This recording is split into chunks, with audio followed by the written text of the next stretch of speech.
We're going to go ahead and get started with the OSA section here on session 2. Before we get started on this, since we have a little bit of time, we've had a huge turnover in OSA staff over the last 7 or 8 years. It all started in 2016 with retirements. We've had about 10 retirements since 2016, and we've also had, I think, 6 or 7 staff that have come in and have left for other federal or state positions, passing through the Office of State Archaeology. And as some of you may have heard, one of them is sitting here in the front. Kim is leaving us to go to the asphalt pastures of working with DOT archaeology. I see Matt laughing here in the back, the supervisor over there. But before we get started, since we have had such a change in staff, for those of you who haven't had an opportunity, we'll go through do just a quick round robin and identify some people for you so you can put faces to names. You're sending emails to a lot of these people or talking to them on the phone, and you don't necessarily have an opportunity. Again, I am Chris Southerly, your state archaeologist. Prior to this, I was the deputy state archaeologist underwater for many years, done environmental review and everything else. Here on the panel, we have Dylan Clark, PhD, who is our deputy state archaeologist underwater land. Got underwater stuck in my head. Deputy state archaeologist land, and he is based out of our Asheville office and oversees most of the environmental reviewers, the archaeologists that are looking at your projects. Next down the line is Stephen Atkinson. He is deputy state archaeologist underwater, based out of our offices south of Wilmington at the Fort Fisher Historic Site. Emily McDowell, who is the Office of State Archaeology Research Center, the OSARC supervisor. She's the one that you coordinate with to get all of the collections to. We have Melissa Timo, who is our cemetery specialist, the person we want to clone 2 or 3 times over because of all of the historic cemeteries and burials and everything that we have going on in North Carolina, especially with Helene. And then we've got a lot of other staff in kind of hovering around in the audience here, just so you can put a name to a face. I'll ask them to stand up, and I'll just provide the names and positions if you would. Kim, start with you. Yeah, Kim Urban is no longer going to be with us as of next week, but she was one of our review archaeologists.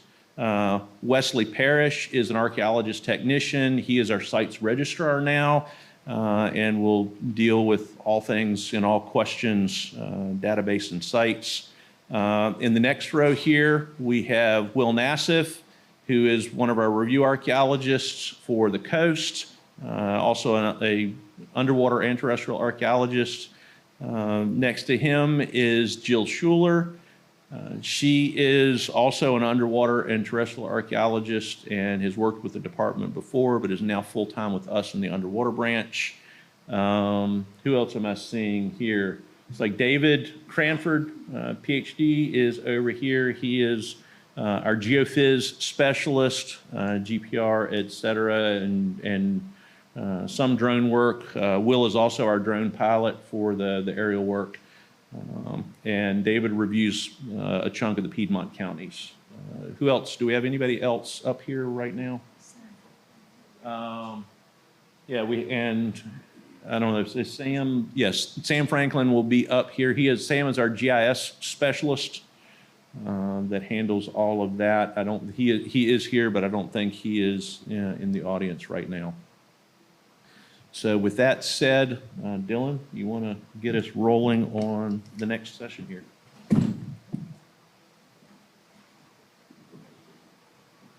Thank you, Chris. Good morning, everybody. Welcome, and thank you so much for being here. As Chris mentioned, my name is Dylan Clark. I'm the Deputy State Archaeologist of Land, not underwater. My counterpart, Stephen Atkinson, is the Deputy of Underwater, but I like to say that I'm the terrestrial deputy, and he's the extraterrestrial deputy. Okay. He's like, don't tell that joke anymore. We're done with that joke. But thank you all for being here. Happy Juneteenth as well. And it's a good day if you have an opportunity, take a few minutes during the break or lunch and stroll through Freedom Park right behind us here. It's a good day to do that if you have a chance, if you have a few minutes.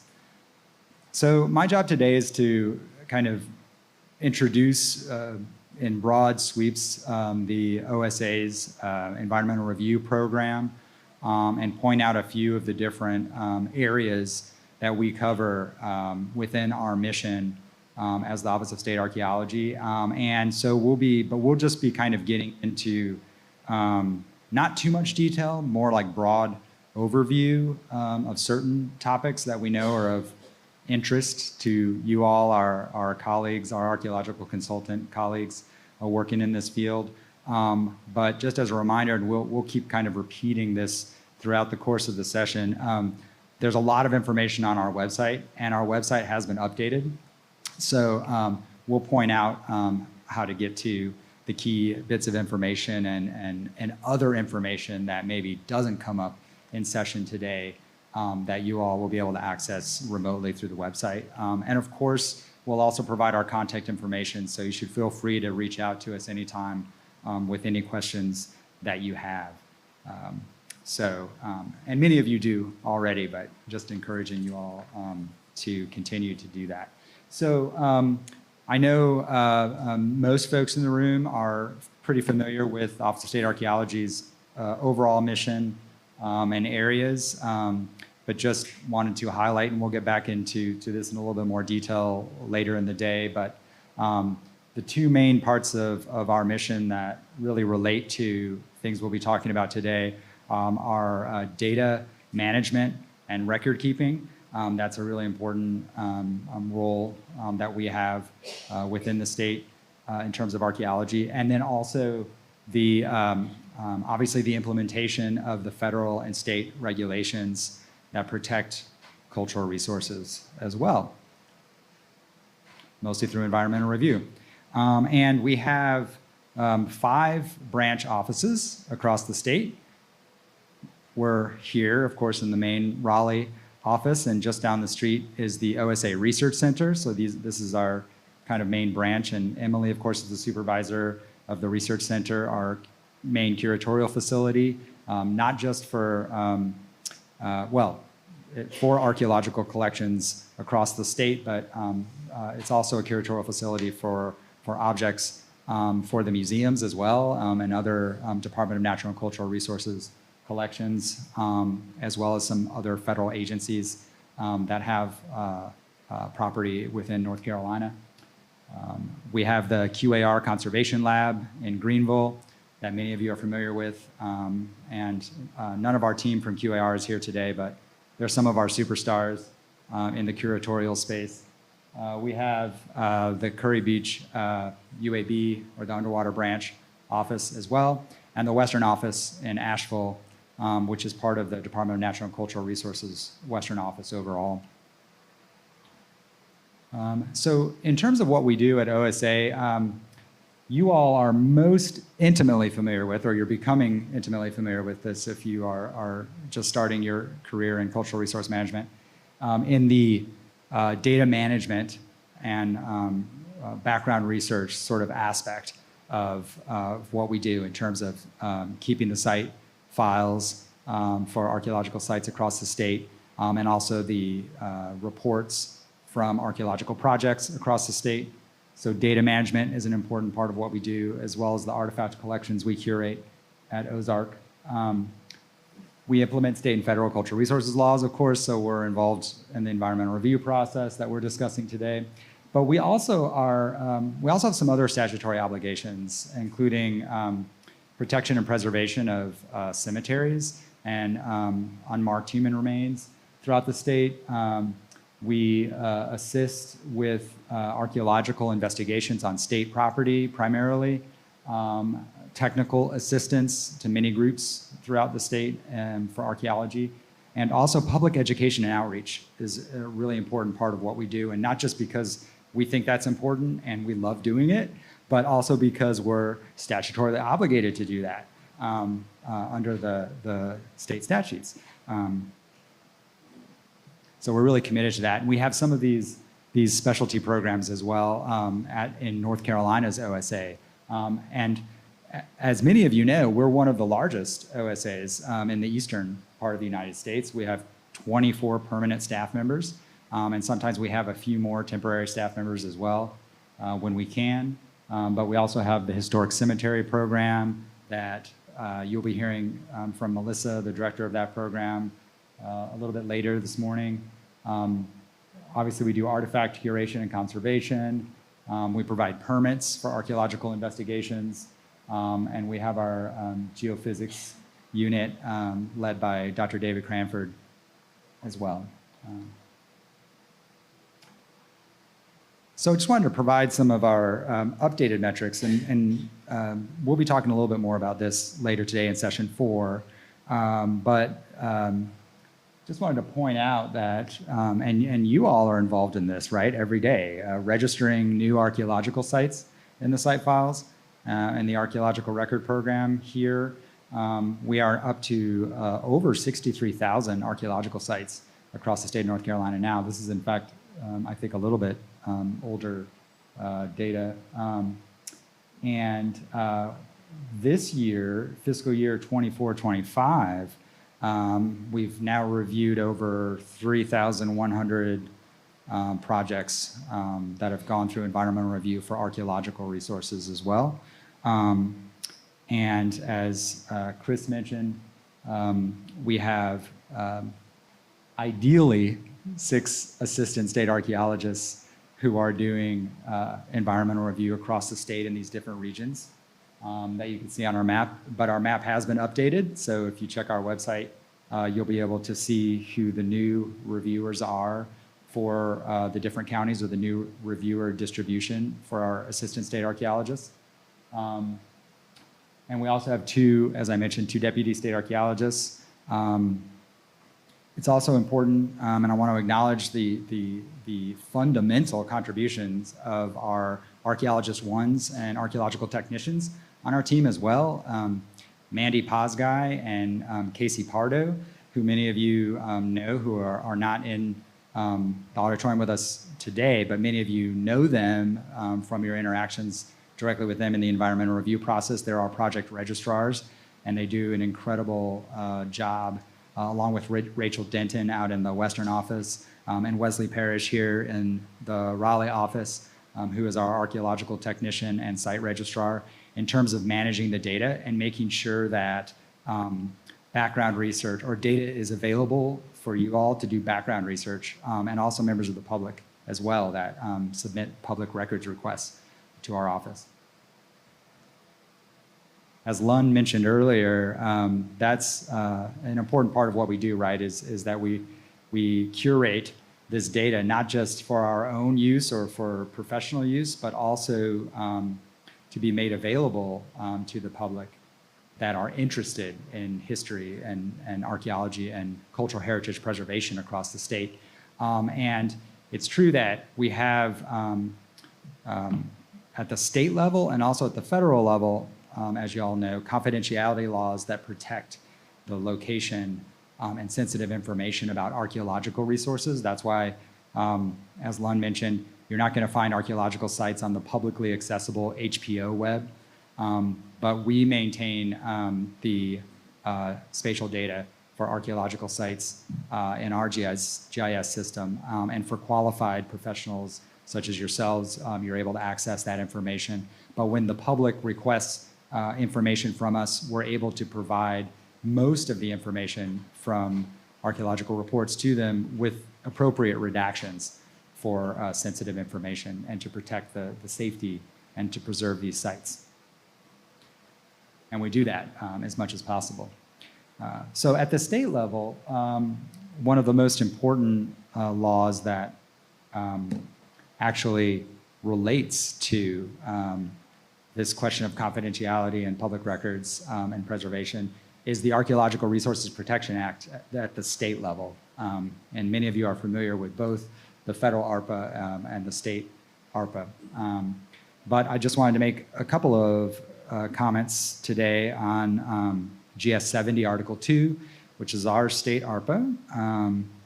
And as I mentioned, it covers protecting the confidentiality of sites, but most importantly, it protects archaeological resources that are on state-owned property or state-managed property across the state.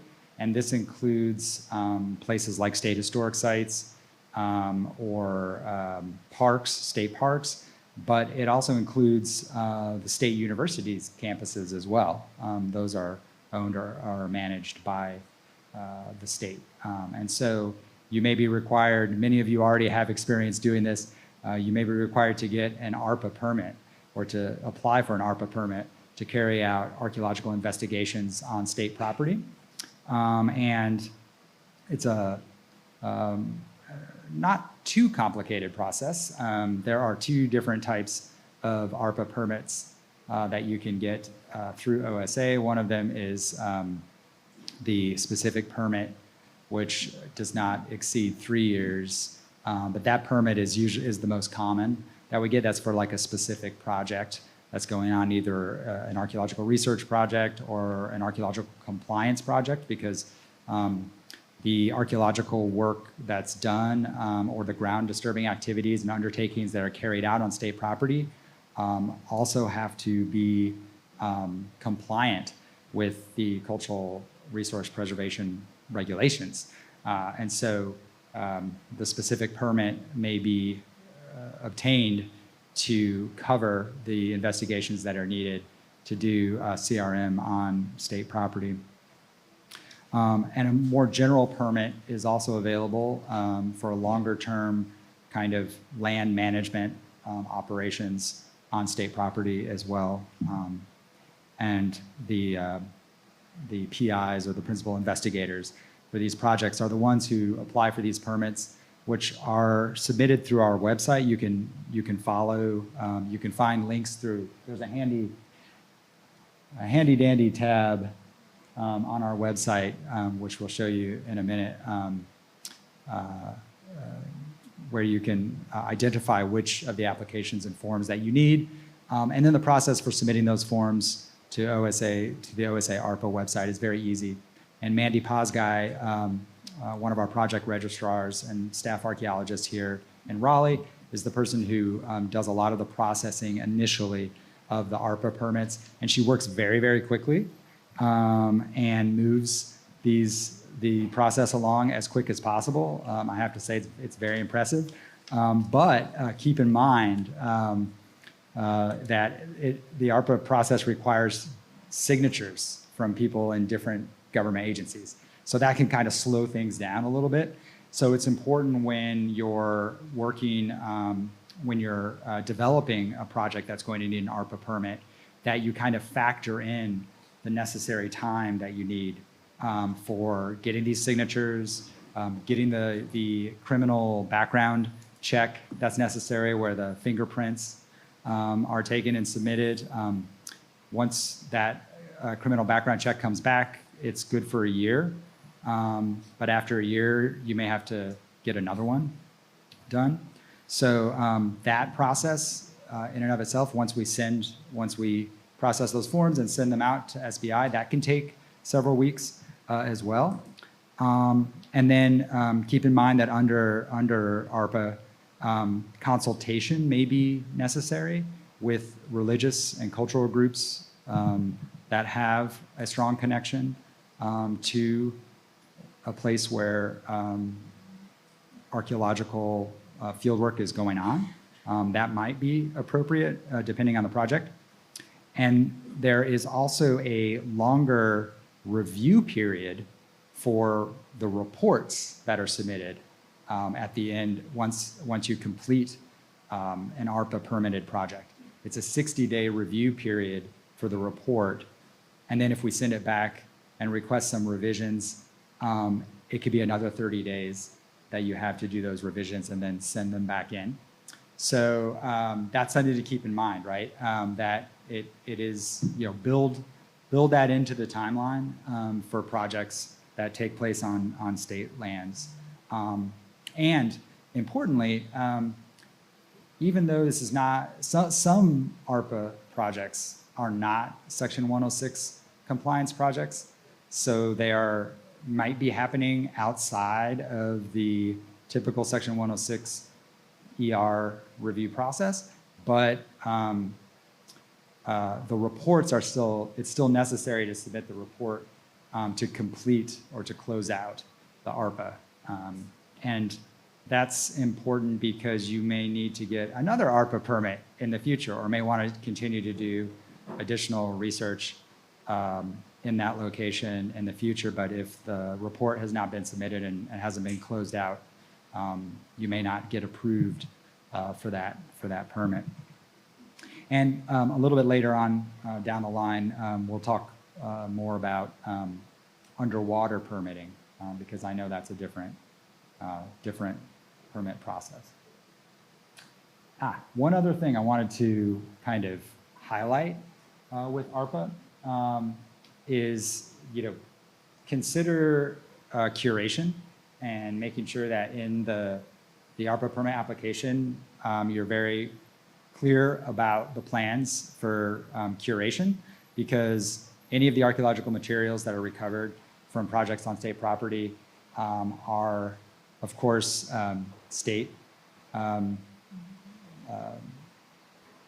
artifacts or state property. And so whether it's curated here at the OSA Research Center or in another curatorial facility that's been approved, it's important that we are able to maintain access to those collections, and that also the records, such as the field notes and the photographs and all of the documentary stuff that goes into archaeological projects, that's also part of this curatorial process. So just something to kind of keep in mind to incorporate into your planning in terms of thinking about how much time you need and how to really build in the information that's needed to get your permit approved. I mentioned earlier the website, and we'll keep coming back to this, but our website has a little bit, slightly new look. It's been refreshed and made more accessible by Courtney, who works at OSA Research Center. And she does a phenomenal job keeping our website up to date and making sure that it is up to speed and accessible for Department of Natural and Cultural Resources standards. But when you first go into our website, you can choose whether you're coming in as an outside sort of non-professional citizen, or if you're coming in as an archaeological consultant or professional like yourselves. And that allows you to kind of track your way through easily to get the information in the forms that you need. So, use the website as a resource as much as possible. There are multiple ways in which you can get to the forms that you need, that you can get to the information for environmental review submissions. And then there's also a link that connects our website to our colleagues in HPO, their project review checklist that was referenced earlier by Devin and Lund in their presentation. So it's very easy to get the information that you need to submit your archaeological projects and deliverables correctly. But also, if you're still confused, don't hesitate to reach out to us. We're always happy to answer your questions at any time. All right. So with that, I'm going to introduce my colleague, Melissa Timo, who's going to talk a little bit more about our Cemeteries program. Thank you. So Historic Cemetery Program has essentially two parts that consists of one plus staff member, loosely defined. One is Lane special project base, and then I cover everything else for all of the counties. There are two components to this program, the Historic Cemetery Program. One is sort of research-driven, collecting cemetery information for the site file, and research-based, both professional and genealogy, families, sort of thing. Surprising to me, cemeteries were not automatically assigned trinomial site numbers until relatively recently. Most cemetery work is done by volunteers, descendants, and community members. And a lot of the past surveys that were done, especially the big statewide efforts that have been initiated, say during the bicentennial period, those were often housed in the state archives, which is great and appropriate. Lots of genealogical information gathered there. However, not very useful for trying to identify them during the ER process. So we've been in the process of moving the old records in. We found 2 filing cabinets of 30,000 plus paper cemetery surveys in the back room of the archives that have been scanned and are ever so slowly being added in. That's what Lane's job is, as well as making sure that all cemeteries going forward get a site number assigned, because they very much will impact projects that come across all of our desks. The bulk of my job, however, is answering questions and offering consultation about cemetery-related matters. OSA has 2 sort of categories of consideration for dead folks. One is the actual human remains, and that often is where Emily gets pulled in because I don't have a bioarch background, but she does, and she also handles a lot of the NAGPRA stuff. And then the actual site and buffers and preservation practices, that is where I come in for those type of questions. I get about 3,500 questions and requests from community members primarily across the state every year. They range everything from preservation to defining the laws that protect cemeteries, everything from the professional to the devastating to the uplifting to the incredibly wacky come across my desk. October is a weird month for me. That's what my role is for the ER process, is sort of consulting with your decision-making, deciding what is the best path forward. We're trying to work really hard on systemizing a lot of our responses so that you know what to expect going on in the future. I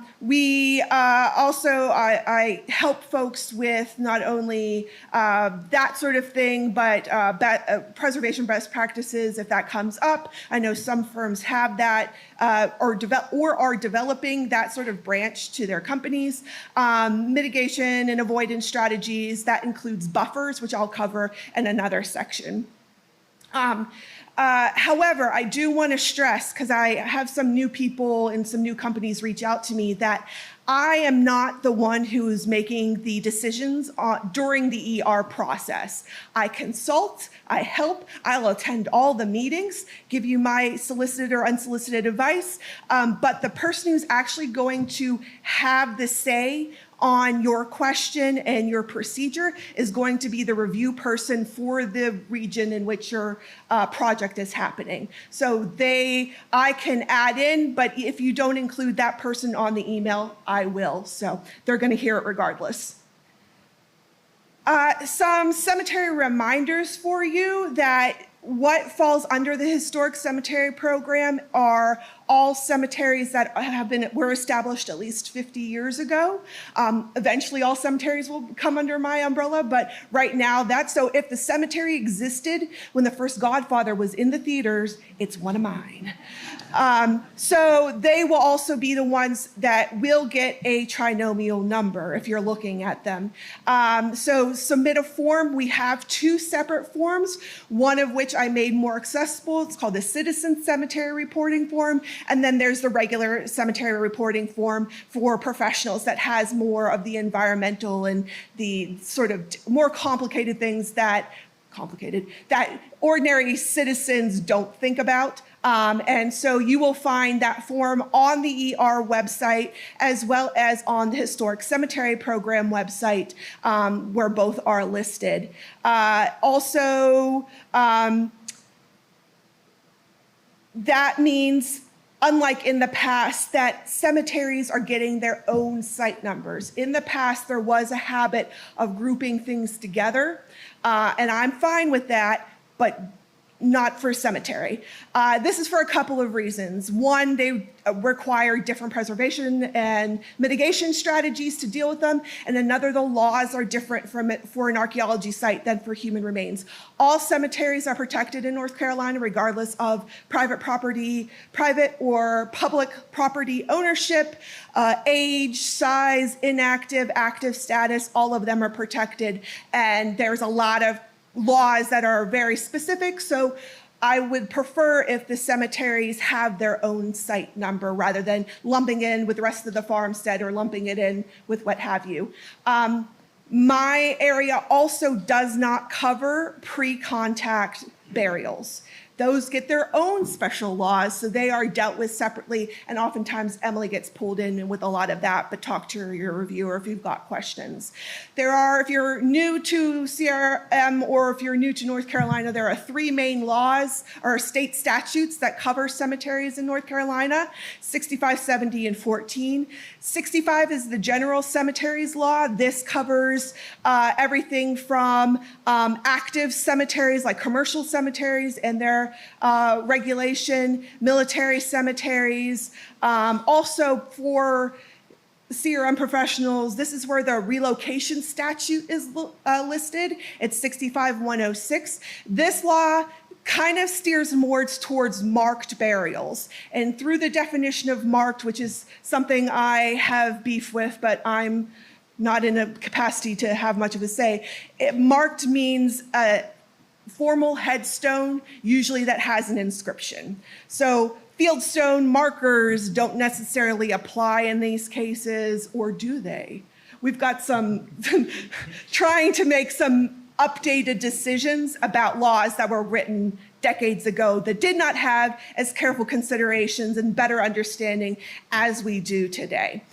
70 comes in, 70 is the general archaeology type law in North Carolina. 70 pulls in for unmarked burials, your whoopsie burials. Holy crud, there's a burial. That's the law for you. 7029 is the process, the phone tree that gets initiated for calling the sheriff, calling who may call the medical examiner, who may call Chris to help figure out the process for dealing with inadvertent discoveries.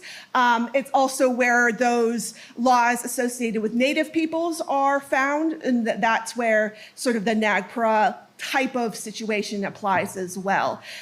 So where historic cemeteries come in, it usually has to do with the inadvertent discoveries, that sort of thing, or the unmarked burials. We're having some consideration or some discussions for, say, you're relocating a cemetery and it's a marked cemetery, but there are unmarked burials. Who's in charge of that? The 65-106 says that the person who's doing the disinterment needs to be a licensed funeral director, but they aren't as great about finding any identifying information to help potentially identify. As the required public notices put out, we can say, instead of there are 4 unmarked burials, we can say there's 2 juveniles, 1 senior adult male, 1 adult woman, which may trigger somebody's members to say, oh, that's senior, that has to be grandpa, that sort of thing. And so we wish that we can make some transitions. However, that requires touching laws, and a lot of us don't want anything messed about with too much at the current moment.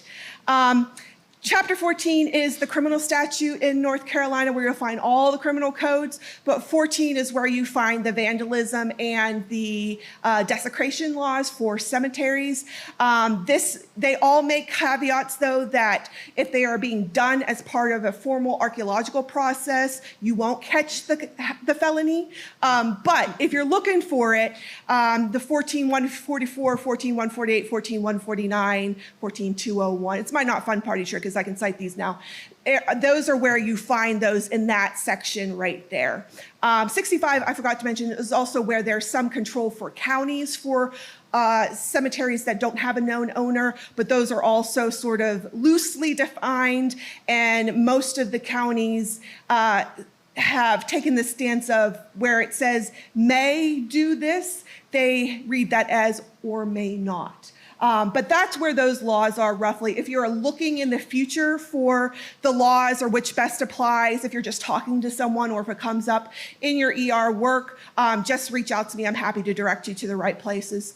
And if you've got any other cemetery questions, whether they're for a project you're actively working on or something that you come across in your personal life, because cemeteries catch people all the time for funsies, I'm here for you. Just reach out to me.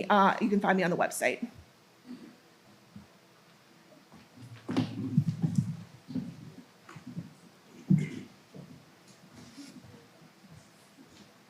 And now the slides we've all been waiting for, of course. Like Chris said, I'm Stephen Atkinson, Deputy State Underwater Archaeologist at our Maritime Division, located down in Curry Beach, just south of Wilmington. We manage 30-ish coastal counties, as well as a few landlocked ones. Our staff is, again, myself, Jill Schuler, as Chris introduced, and she is the light blue counties now. And then Will Nassif, who is your reviewer for the darker blue counties on the coast. And I got the two tan ones on the bottom. Just a little bit about UAB. We were founded in and around 1962 with the discovery of the modern Greece, the blockade runner, which is why we're all the way down south, just because that's where all those shipwrecks were at the time. And state decided to get involved when a bunch of Navy divers started pulling up crates and crates of Lee Enfields and bullets and cannons and all other manner of artifacts. So, like I said, we do a lot of the maritime stuff. So just to go over a couple of laws that we kind of deal with. The Abandoned Shipwreck Act, it's a big one. Obviously establishes title to all shipwrecks, vessels, cargoes, tackle, etc., abandoned for more than 10 years, as well as GS 121 and related to the salvage of shipwrecks. And again, all this is easily accessible on our newly designed website. The big one for us, honestly, that we deal with by and large is CAMA, Coastal Area Management Act. So we review the vast majority of CAMA-related permitted projects. 9 times out of 10, that can be anything from somebody's private dock to a marina, but sometimes it's on a much larger scale and requires a much more in-depth survey. And thought I would also add the Sunken Military Craft Act in the mix. We do have a pretty decent number of sunken military craft in North Carolina. We were key players through many conflicts, from the American Revolution through the Civil War and even into World War II. We do have some World War II wrecks in our jurisdiction. I failed to mention that we manage 3 nautical miles out and up to the high tide mark, including all navigable inland waterways, creeks, rivers, streams, lakes, what have you, is all under the state's purview when it comes to maritime-related things. This is one of the questions I think we had in the poll, was background research requests. We're still a little bit old school, sorry to say. We're trying to get ourselves up to speed, but don't fret, all of that stuff is digitized. So you don't have to come down and see us, although I'd welcome anybody that would like to come hang out by the beach. We can talk about boats, have a good day. But those research requests will come into OSA and disseminated to us at UAB, and then we, us staff here, will compile those documents, and then those get placed in a share file and then sent out to whoever made the research requests in that manner. Again, all of our shipwreck files are digitized, and new ones that are made are obviously made in a digital format, so no need to come down. And in regards to that too, our GIS database hasn't quite fully been incorporated into the OSA master site file. We're about, I don't know, a little over halfway through in a couple different iterations. So pulling that submerged spatial data, I realize I spelled that wrong, spatial data also must be done by UAB staff from our database. That being said, if it's a compliance-related project, at least a lot of those APEs are already in the state GIS system. So it really comes down to if you need to pull specific rec files, and we can work that out for you. Another one of our older idiosyncrasies, like my first slide said, we are older than the Office of State Archaeology, so we have our own site numbers. Yes, we do. Underwater sites I think these days often we'll get 2 site numbers, but we started back in the day using body of water codes, is what we call them. So nowadays we reserve those for specific shipwrecks. We'll get a UAB body of water code, and that's based off of, Pamlico Sound or Cape Fear Rivers, CFR, and then a number. So you may encounter that, or we may give you one if a wreck is found during your survey. Underwater permits, again, this is something we are reviewing and gaining clarification on, what undertakings are really necessary. At this point, it's kind of up to us, but we are shifting towards treating them like an ARPA. And they do already require an SBI background check, and there are different levels of that as well. So one for remote sensing surveys, and another if there's going to be any type of ground disturbance. From what we call hand fanning all the way up to removing debris or removing a shipwreck, which does in fact happen. But by and large, the best thing to do, shoot us an email and we'll do a scoping meeting. We'll go through your APE and talk about bottom conditions to determine, what tools for the survey that we want to have that have performed in that corridor. Again, since the guidelines for our maritime archaeology requirements aren't yet in our OSA state guidelines, hopefully by the end of this year, that's the plan. We kind of refer to BOEM guidelines for survey as I have quoted here, as well as we put together a fairly comprehensive set of requirements for this last cycle of ESHPF grants, and that document has kind of been the reference that I've been sharing with consultants up until now. Again, we just need to kind of bulk it up a little bit, define specific parameters, and then send it through the review point. Oh, thanks, Will. to go over. Now that I talked about this whole slide and just got to it. But anyway, so that's kind of where we're at with that. Best thing you can do, shoot us an email. We can talk about what you need. And points to anybody who's ever done a survey in that particular inlet, you must know what I'm talking about. All right, so that brings us to the tools. There's a lot of text on this page. It's not entirely, you don't need to write it all down or read it. We will send it to you if you'd like. So the main 2 tools for maritime archaeology surveys is side scan sonar and the magnetometer/radiometer. So those 2 things will pretty much cover all your bases. I know that some firms already are constantly running sub-bottom, and that's totally fine. But we kind of treat that one also as needed sort of basis that we can talk about in the scope of work.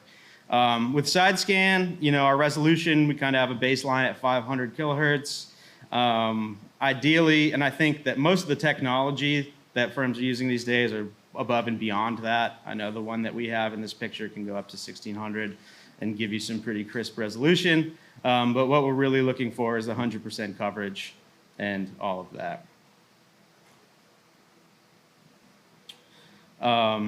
The other essential key point to have is a GPS system that, rectifies all of that data into spatial field when you go to do your mosaics, do your mapping, do your target plotting, all of that thing. And we do reserve the right to ask for target diving and ground truthing. Again, should necessitate a permit if there's going to be any ground disturbance, but we do often, if the mag data is interpreted as something that suggests a shipwreck, the target can't be avoided during a larger undertaking, say dredging of Hatteras Inlet or something like that, we do try to send divers down there to make sure that that is or isn't cultural or is just a coil of, cable or something along those lines. Plus, there's a million other different ways these days to do maritime survey. Popular one these days is drone-mounted mag. Larger groups do multi-beam and other things like that. Again, just reach out to us and we can talk about what you think the survey needs and what we think it needs and come to an agreement there. The drone mag has been pretty good for a lot of the inlets out in the barrier islands because it can go in areas that ships can't go. That would also be too dangerous for a person to go. So it kind of bridges that gap, which is nice. And then this one's more of a plea to you all. We understand that many archaeological sites on the coast do not end at the water's edge, especially with the environmental challenges we're facing these days. Many sites that were once terrestrial are now submerged or partially submerged. So there's the probability that in working out our scoping, I may ask to get your feet wet a little bit if you can. It's a little bit non-traditional, but like I said, there's eroding middens, there's sunken cemeteries that we've recorded, intertidal shipwrecks, anything from fish weirs to plantation infrastructure, wharfs, harbors, various sites of industry, that type of thing. And a lot of those are partially submerged now. So if you are capable of doing a little bit of probing, and if the water's clear enough and you can see that there's a sherd right over there, but it's in about a foot of water, you're welcome to go plot that, record that, and collect it or leave it depending on the research design. So that's something that I'd like to advocate for a little bit more of. The lower picture there with all three of us, this was in a very cold time of year, so I put on a full dry suit, which I'm not asking anybody to do if you have those. But, this is an 18th century wharf that was protected underneath that marsh and is now almost entirely submerged. And you can still see all of the features of that beneath only a foot of water. You can see all the wharf cribbing and the saddle notches and the ballast stones and 18th century casks and all of the stuff that's just right there. That is all part of the site that we would absolutely advocate for you guys to look at if we come across a site of that nature during your surveys. All right, and that's all I had to cover. Let me know, shoot me an email or ask me a question up here. There's probably a ton of stuff I've missed that people might ask for, so thanks. Is that it? Okay, I guess that's the end. Great. Questions? So at this time, we'll open it up to your questions or ideas or comments about archaeology. And one thing that I was instructed to remind you all to do that I failed to tell you was when you head out to lunch or when you're coming back from lunch, if you could stop by the table out in front and be sure to sign in for registration if you haven't already done that. Thanks, that would really help us out. Yes?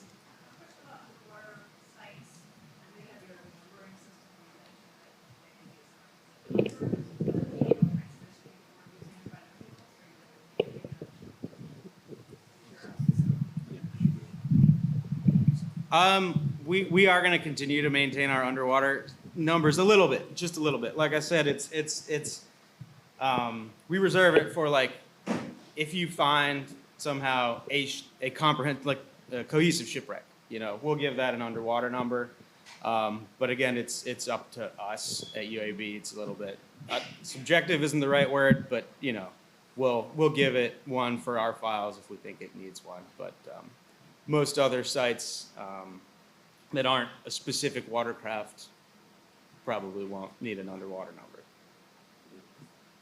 Yeah, one of the reasons that the underwater sites received different numbers or use a different identification system is because especially if you guys go old school and actually look at topo quads, not the digital versions, you'll notice that the county boundaries often run right through the middle of a body of water.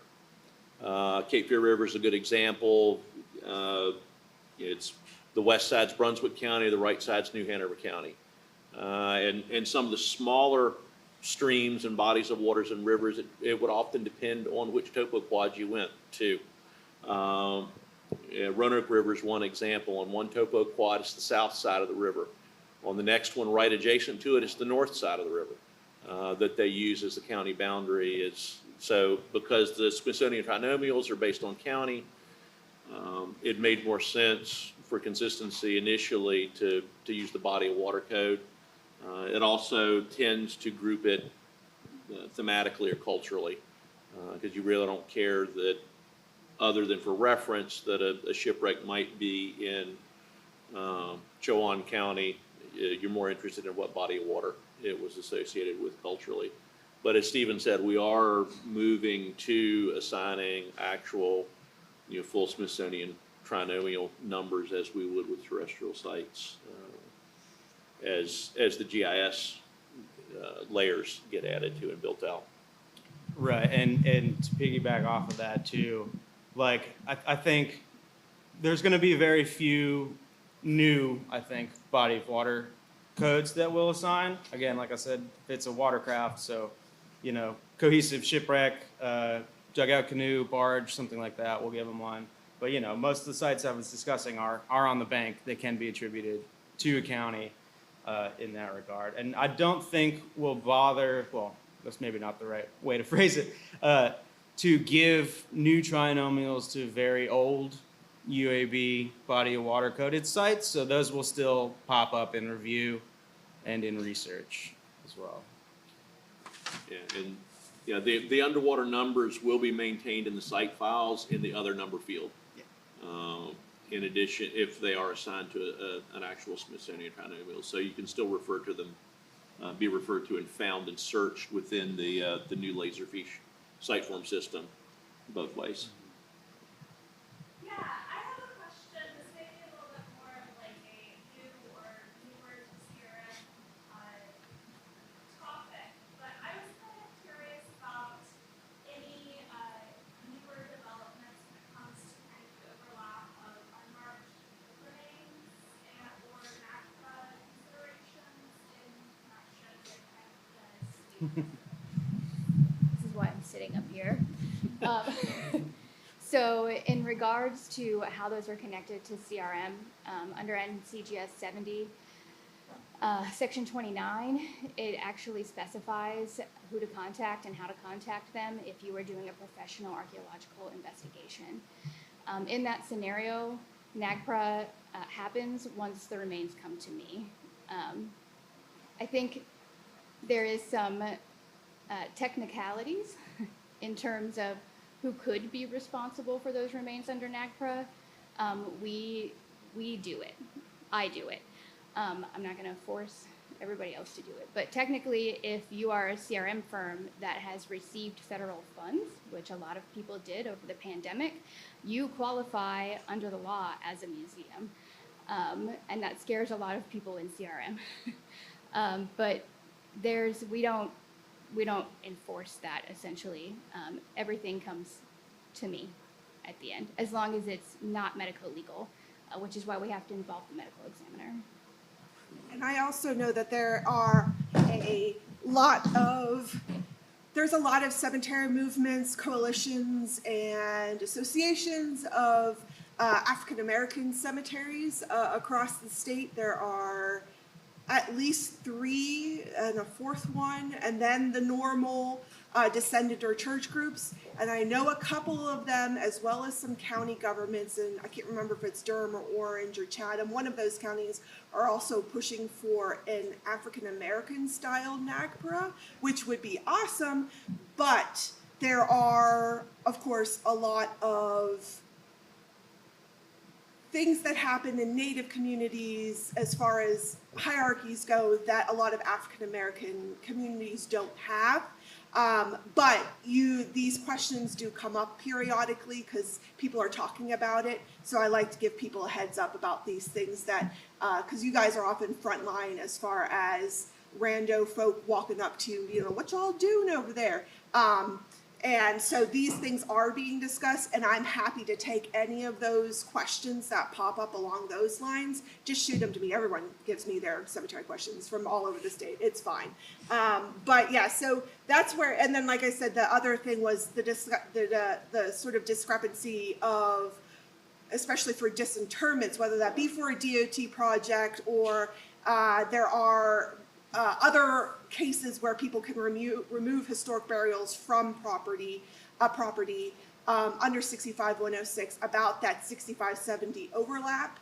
But again, we are just trying to get through the legal end of that to try to figure out the best path forward, because the laws have not really been updated, but the expression of human burials in North Carolina varies so widely. And if you're going to treat under the desecration laws, plants like yucca and shrubbery and things like that, and artifacts as markers under the desecration law, then you would think that that would mean something for the burial itself, but it's not quite there yet. But we're working on it because of the way that archaeologists and communities look at burials now. So there is a lot of voices, a lot of really loud voices that are stepping up.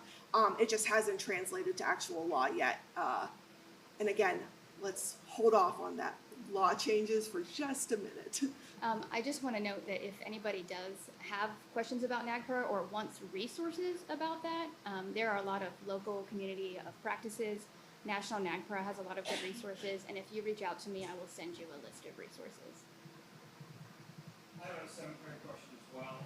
You mentioned the cemetery submittal form for professionals. Is that something you prefer as a separate deliverable from our collectible site form that I was in the West City, say I have like a unmaintained cemetery farm?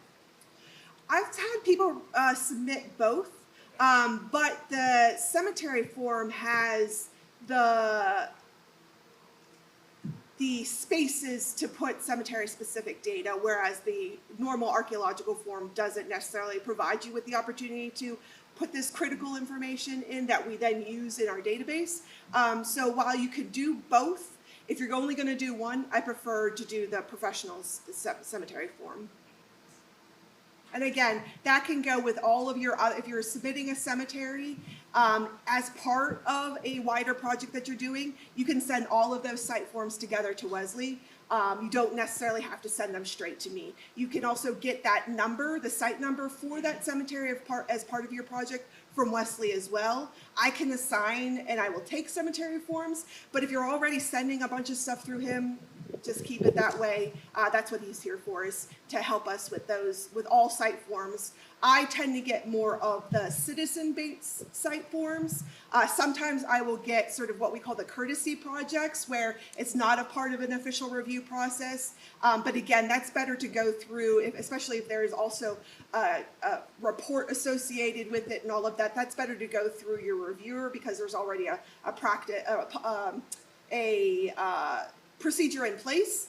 But yeah, so I would do just the professional form, and then I usually get all of the ones from descendants or communities or sometimes local governments, that sort of thing.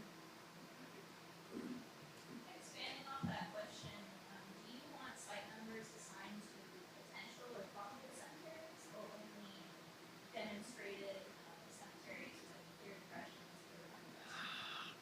If there is a high, like if there's a lot of background research to support it, then I like to err on the side of yes and calling it a probable, rather than probable enslaved cemetery, probable whatever, just because of just how widespread and rapid development is in the state, that these things come up so frequent. Like, that's why my whole position was established, because they come up so frequently that they needed someone who took all that stuff so it didn't bog down everybody else.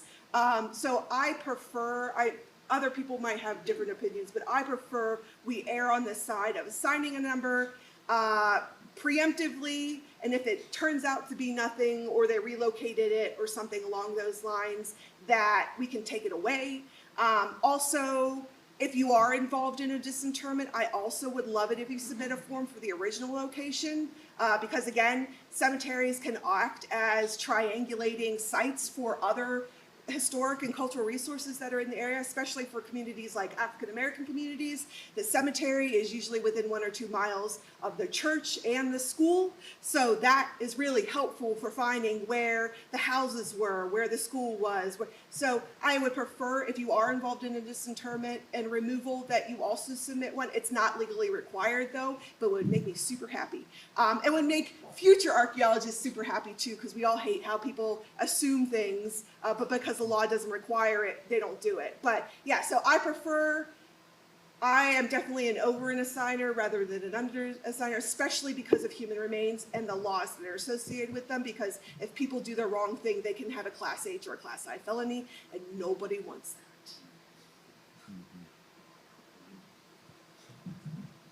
Yeah, Danny in the back. Just maybe a little bit on the scope of what we're doing, but I want to ask about the populations proposals and appropriation tax. It is beyond the scope, I can just bring it on staff. I guess say we can address that here and answer that question. The South Carolina has a hobby diver license program that's been in place since the 70s, which basically Will Nassif, who's with our underwater branch, worked for 3 years, 4 years in South Carolina before coming back home to North Carolina to us. And he was responsible for struggling through administering that program in South Carolina, which basically allows a recreational scuba diver to pay a minor dollar amount to get a license to go collect things from the rivers and keep what they find. And as Stephen has said, we have in North Carolina so many of these sites, significant sites, especially colonial period, wharves, docks, shipwrecks, things along the waterfront. The interface doesn't stop. It continues from the land into the water. How many people have gone to the beach and dropped their sunglasses as they're getting on or off a boat or a set of keys or something like that? The dropped items just transitioning back and forth because the rivers were the highways back in the day. So it has been proposed or put forth in legislation to have a hobby license or hobby diver license in North Carolina. It is something that we have not done in the past. We could have within our permitting system as written. We elected not to do it because it's, in our opinion, professionally, archaeologically, it's a really bad idea. Because you're losing, you don't have the controls for systematic mapping, recovery. We all know archaeology is a destructive science. Context and provenience is key to understanding some of these things, and we don't get that adequately if someone's collecting it. Plus, you're turning over state property to a private citizen, which is not appropriate either legally.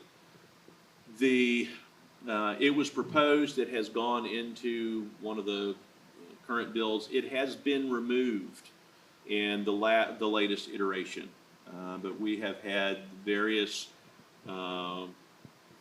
archaeological organizations write letters and speak out against how this is not a good idea. ACRA, as well as SAA, I think SHA, the Council on Underwater Archaeology is part of SHA. They have all basically written letters advocating that this should not happen in North Carolina. Right now, it doesn't exist. It's been taken out of the legislation, and we're hoping it's going to stay that way.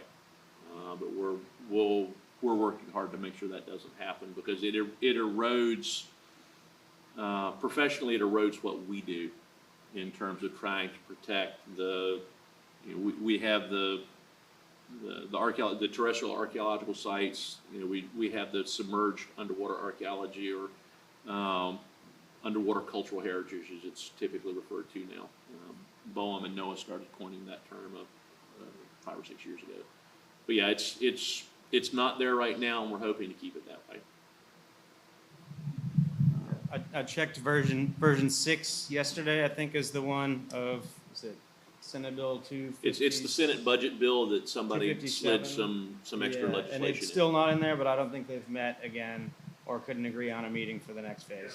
That's the House version. Yeah. It's still in the Senate version. They have, I think the negotiations got broken down. So they have converted to that. Got it. Okay. Yeah, so.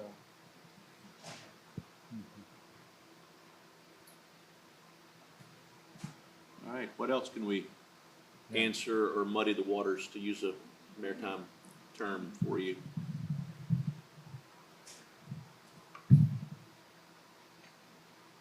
We're not that good. I know we haven't answered all your questions. All right. Yeah. We may go over this later. I remember seeing it in the, but I wanted to clarify if this was in use in ARS versus total phase one. Because I think I run into, this even before, like, you know, we started off with our client in ARS, and I think, you know, OSA assumed, oh, you guys are doing phase one. You know, and what was there an acreage size or a type of project that one report more critical than the other? Yes, and that's something we're definitely going to talk about in the next session after lunch. So hopefully, I think it probably makes sense. We'll kind of put that on hold until after lunch. But then I know time might be a little bit shorter in the second half, so there'll be another Q&A period. So keep that question and make sure that we do elaborate further on it if you need more clarification after we present that. But in the next session, we'll talk a little bit more about the different types of surveys, and especially this question of the large acre recon survey, as that's something that does relate to kind of a new approach that was incorporated recently with the new standards and guidelines as well in 2023. I think I remember the one you're talking about now. I've recognized you. That was kind of a weird one too. The order of operations was already like way off. So I think you had come in after a point with some things that already, I don't know. It was kind of a weird one. There was something I thought of too, actually, in the first session when we were talking about some of the different points that our colleagues in HPO were bringing up about how to read the survey letters that come back from SHPO. One thing I just wanted to kind of highlight there is that y'all are familiar with kind of some of the standardized language that recommends that you do a scoping meeting with the assistant state archaeologist who reviewed that project. And I know not everybody has time to always do that, and time is precious to all of us. But it is worth doing, and we highly recommend it, if at all possible, to have that conversation with the archaeologist, the review archaeologist, if the survey has been recommended, because oftentimes with the survey letters, we don't go into too much detail about methods or areas within the area of potential effects that we're particularly interested in part because that letter is also being looked at by the clients or the applicants and many other people who don't need to get into the weeds necessarily about all the field methods. But we can get into the weeds about field methods and what you're planning to do in terms of your survey. So if you can have that scoping meeting with the review archaeologist for the project ahead of going out there in the field, that can make a huge difference in terms of understanding like maybe areas within a large acre area that are of particular interest or concern, and that we want or we would recommend particular methods be used in those areas versus other areas that may be of less concern. And I know y'all are also doing that at the same time on y'all's end, sort of thinking about how to strategically survey large properties. So if we can get together and have that conversation, I think that can really help get everybody on the same page and prevent any sort of delays later on when you get through actually into the field and then start writing the report for archaeology.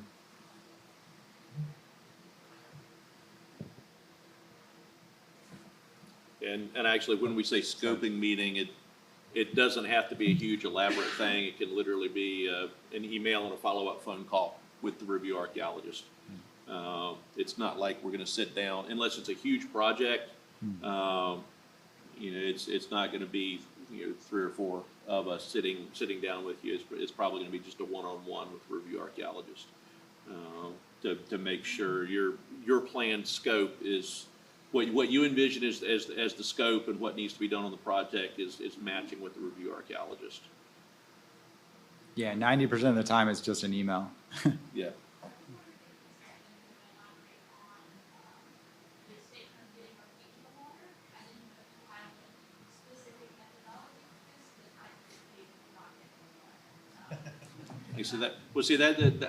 Before Stephen answers, I'll say, you know, that's been the problem forever, because I started as a terrestrial archaeologist and switched to maritime. Is the dirt archaeologist, as soon as we hit water in a shovel test and we don't want to get our feet wet, the underwater archaeologists don't want to take their fins off and come out of the water, because there are ticks and chiggers and things like that on land that you don't get in the water. But that interface zone is key. Yeah, and especially given the environmental changes that. Yeah, I would consider it a pedestrian survey, but slightly up to your knees if you have the capability to do that. That's all, you know. I think that's something we can talk about and define in our scope discussions, because, you know, if you're going into an APE cold, you may or may not realize that there's a minute and a half in the water, half out of the water. But sometimes in the background research and in the scoping, you can define a site that could be threatened in that type of way, and then we can talk about it then. And make sure you have the right shoes. As a terrestrial archaeologist who's had to, yeah, oyster bars hurt. Yeah, things can get sharp sometimes, depending on the environment that you're in. Mostly just pretty muddy. The gators usually will leave you alone. They're pretty chill for the most part. But yeah, it's something we can discuss on a case-by-case basis, I think. But again, you know, depending on the site, it's something that I would like to see done if possible. It is something too that we can consider adding or at least fleshing out a little bit when we get the underwater, the maritime guidelines added to that. Says best practices or suggestions for the interface sites. Mm-hmm. So, you know, probing is another kind of method to consider as well, especially like in the case of the wharf that I had up on the slide. You could see the cribbing going out, and that was, you know, ankle to waist deep, maybe tops, if you catch the right tide. And so what we were doing was tracing that thunk, thunk, thunk, thunk squish out as far as we could go to figure out where the end of that colonial wharf was, which wasn't out very far. So that's a method as well. I guess you kind of have to have an understanding of the field, because it's a field-based kind of survey. But again, another method to consider. we have one over here first. I'm curious as to where that wharf was. Colonial Brunswick Town, State Historic Site. We've been working on that waterfront. Well, Dr. Charlie Ewan has been working on the 2 northernmost wharfs for many years. And then starting in 21, ECU's Maritime Studies has gotten more closely involved with the site, so we've been working with them. We started with a comprehensive side scan sonar survey of the waterfront, and then have been mapping backward inland from that. So the past 2 summer field schools have all been out there. We found 2 southern wharfs, which are the ones indicated in that picture. Those are from the 1770s, so American Rev kind of era. I refer to it as the Southern Commercial District of Colonial Brunswick Town at the time. The stuff to the north is like 1740s, that type of stuff. So. Mm-hmm. All right, over here, Bruce. Yeah. Yeah, I was just gonna ask, Leanna did that study many years ago, I guess, on climate change's effect on coastal sites, especially sort of high water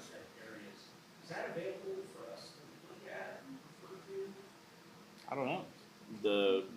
Is that the, Allison's and is that the, is that the, the, are you asking about the recent one with the ESHPF funds with ACOM, or the one that, the one that Lee Abbott? Yeah. We we have Yeah, that. we have that. Yeah, we It's have that, Allison's. that in the library.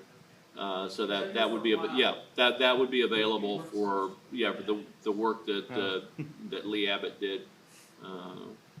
Because, Lee was did CRM and then came to us and worked for us for a good many years. Yeah. yeah, and then the most recent hurricane grant projects that we did were coastal based, and the Maritime survey project used Lee's as a basis for some of the research, so it adds on to his. Yeah, you guys know, but for others. Stuff for other areas, just because that might be a good indicator of, hey, Yeah. this might be a spot that you might need to look farther out in the water. Yeah, like predictive Yeah. model sort of And, thing. and some of Lee's work was incorporated into the planning and the prioritizing of targets for the hurricane grant research that was done.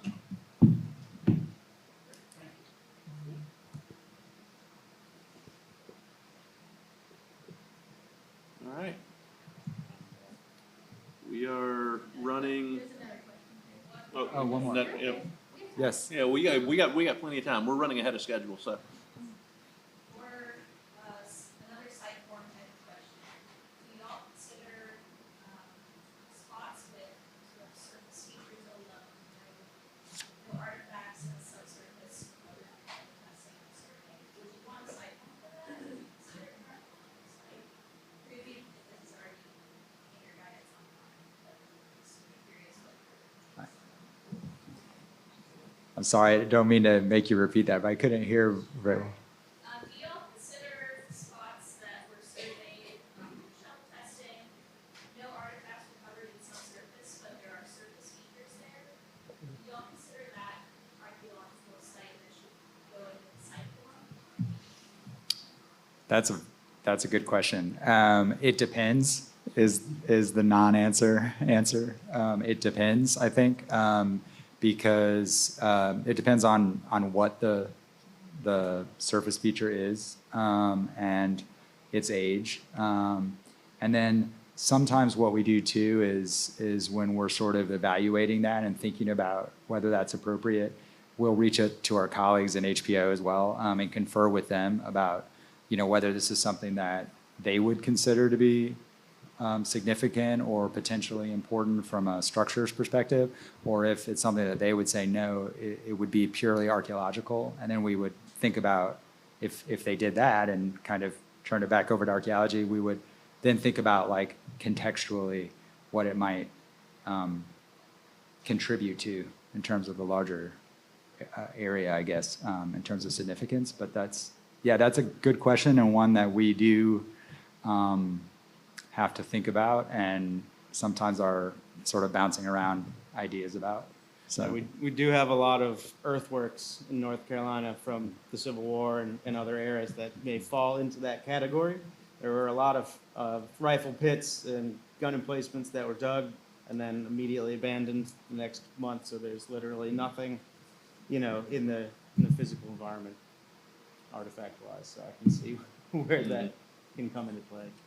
we have some mill races as well that have and other types of structures, historic walls and things too that have been recorded and given archaeological site numbers, but aren't necessarily significant from a structural perspective, from a historic survey, architectural survey perspective. Yeah, I can add to that. So I learned that lesson a while ago when I was working as an archaeologist, where every so often I would run into like a tobacco barn that's mostly standing. I'm like, well, I'll just record it as an archaeological site because technically above ground features are features and can be considered archaeological sites. But in general, you don't necessarily need to. It is a case-by-case basis, and this is one of the reasons why make sure to have a good relationship with the review archaeologist. Shoot them an email, be like, hey, do you want to record this as an archaeological site? In terms of architectural resources, I know a lot of you guys are archaeologists. You do not need to have an architectural SOI qualified architectural historian to just take a photo and have it included in your report as part of your project area. We will see it and we will determine if you need to do more work on the above ground architectural resource side of things.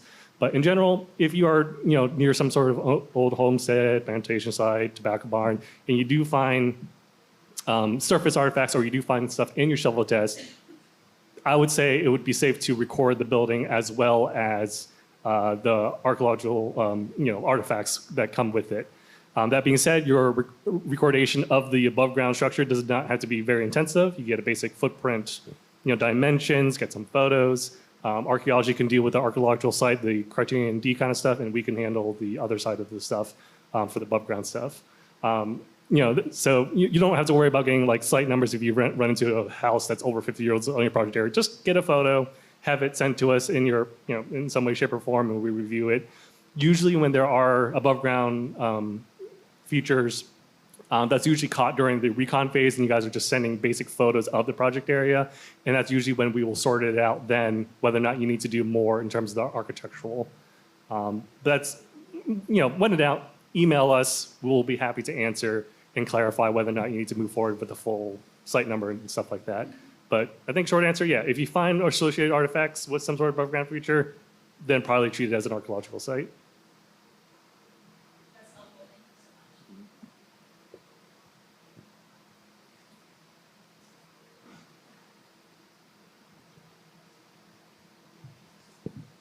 Don, hey. Are there efforts to place site file data online for Yes. And that will be a topic in session 4. And we're going to talk in a little bit more detail about that as well. But very good question. And I know that is it's a question on a lot of people's minds. So we'll definitely talk more about that.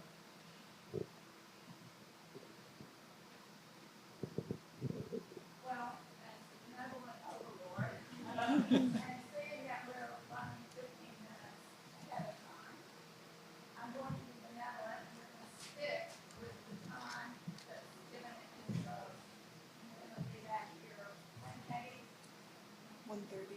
Yeah. 1:30. 1:30 to start after lunch. back